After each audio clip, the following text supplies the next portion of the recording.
I call Michael Woodhouse.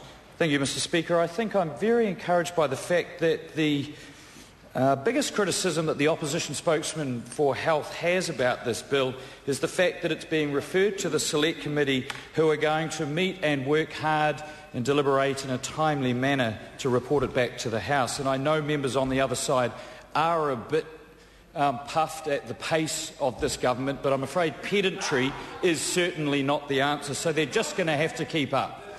They're just going to have to keep up, Mr Speaker.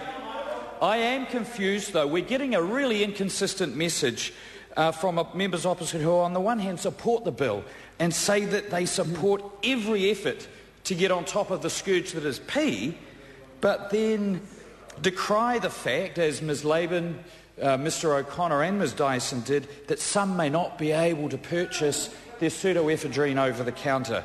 And they can't have it both ways, Mr Speaker. I'm afraid, though, that's pretty typical of a party that was really asleep at the wheel when P came into the lexicon of New Zealand about 10 years ago. You know what they did? They developed an action plan.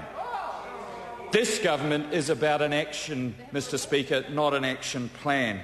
And I think the results are already apparent. I looked at the financial review of the New Zealand Customs Service, and I was absolutely amazed to see that, quote, the interception of illicit drugs and precursors entering New Zealand became a new priority for the Customs Service in 2009. A new priority. That's right. It's been here for 10 years, and it only just became a new priority under this government. And the results were immediate. A 41% increase in methamphetamine precursor seizures. And last year, they stopped measuring methamphetamine seizures in tablets and started measuring them in kilograms. 800 kilograms in 2009. We're heading for a tonne this year, and record levels of seizures are being reported, Mr Speaker. So I just reject the nonsense of cuts to customs and police actually having, even being existing, but then having a consequent effect on their ability to make seizures. But as my colleague says, Nicky Wagner says, this is a terrible curse on the country. We are the second highest users of P in the world, and while we're stopping it from importation, a significant number of the methamphetamine precursor is sourced by over-the-counter access. It worked when it was restricted. This will further restrict it. It will improve things, and I commend the bill.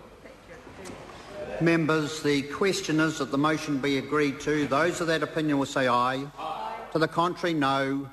The ayes have it. Misuse of Drugs Amendment Bill, first reading. Mr Speaker. The Honourable Judith Collins.